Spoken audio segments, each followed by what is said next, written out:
వేడివేడిగా పాలకూర పప్పు చాలా బాగుంటుందండి. వేడివేడి అన్నంలోకి కానీ బాక్స్లోకి పిల్లలకు బాక్స్లోకి కానీ చాలా బాగుంటుంది. పాలకూర పప్పు చేస్తున్నానండి. నేను పప్పు కడిగి పెట్టుకున్నాను. దీంతో 2 గ్లాసుల పప్పు వేసుకున్నానండి. గ్లాస్తోని 2 గ్లాసుల పప్పు మీకు తగినట్లు వేసుకోండి.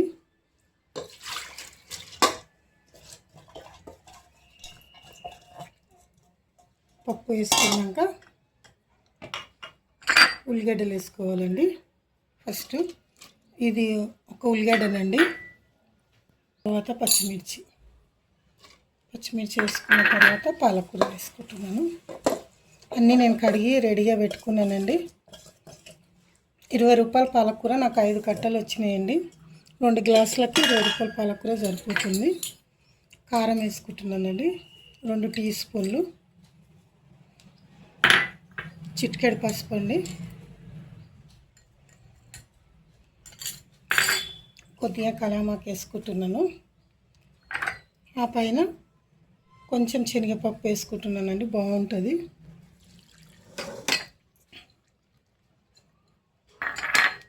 కొద్దిగా కొత్తిమీర వేసుకుంటున్నానండి. అది ఆప్షన్, వేసుకుంటే వేసుకోవచ్చు, లేకపోతే లేదు. నేనైతే ఉంది కాబట్టి కొద్దిగా వేసుకుంటున్నాను.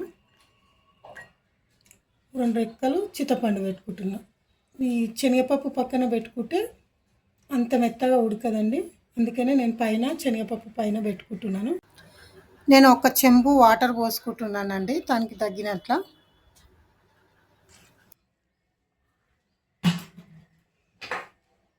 ఇప్పుడు మూత పెట్టుకొని పొయ్యి మీద పెట్టి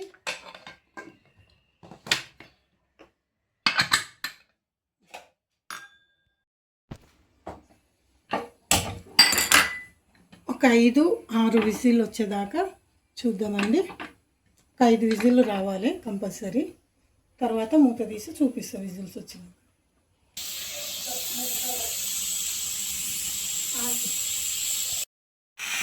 చూడండి, పప్పు గాలంతా అయ్యింది. మెత్తగా ఉడికింది. శనగపప్పు అలానే ఉంది, పప్పు మాత్రం ఉడికిపోయింది. నేను ఇక పప్పు గుత్తి అవన్నీ పెట్టానండి, ఓన్లీ గంటతోనే పెట్ చేస్తాను. అట్లా 2 చెంచాల ఉప్పు వేసుకుంటున్నానండి. ఇంకా దీంట్లోకి వాటర్ ఏం పోయొద్దండి, మళ్ళీ వాటర్ పోస్తే టేస్ట్ వేరే అవుతుంది. దీంట్లో వాటర్ సరిపోతుంది మనకి. నేను 1 లీటర్ వాటర్ పోసాను, ఇంకా వాటర్ పోయొద్దండి. చూడండి, పప్పు అంతా మెత్తగా ఉడికిపోయి శనగపప్పు ఎలా అనిపిస్తుందో.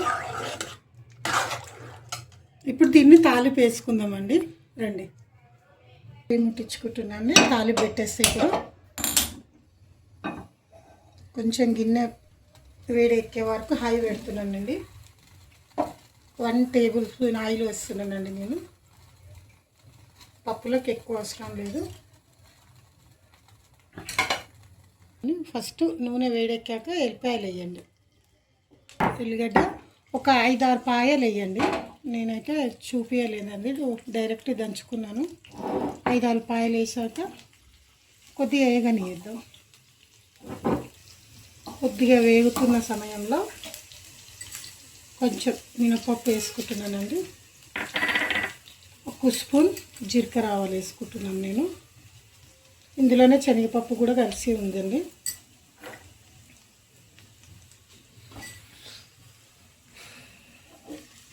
బాగా చిటపటలాడాలి మంచిగా, అప్పుడు పప్పుకు టేస్ట్ వస్తుంది. చూడండి, రెడ్ బ్రౌన్ కలర్ వచ్చే వరకు వేగనిద్దాం.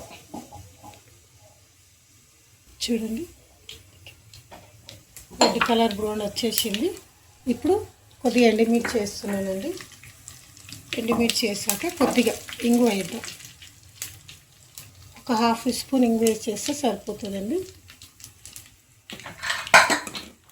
కొద్దిగా కరామాకు వేసుకుందాం తాలింపులోకి.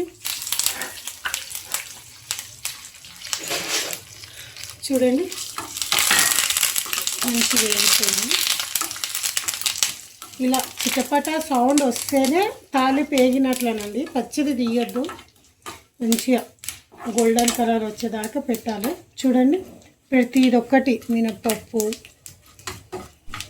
ఎల్లిపాయలు అంత బ్రౌన్ కలర్ వచ్చింది, సౌండ్ వస్తుందండి చిటపట. అప్పుడు తీసేసి పప్పులు వేసుకుందాం.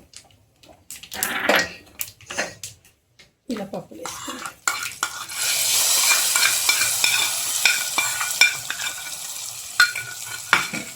చూడండి, పాలకూర పప్పు రెడీ.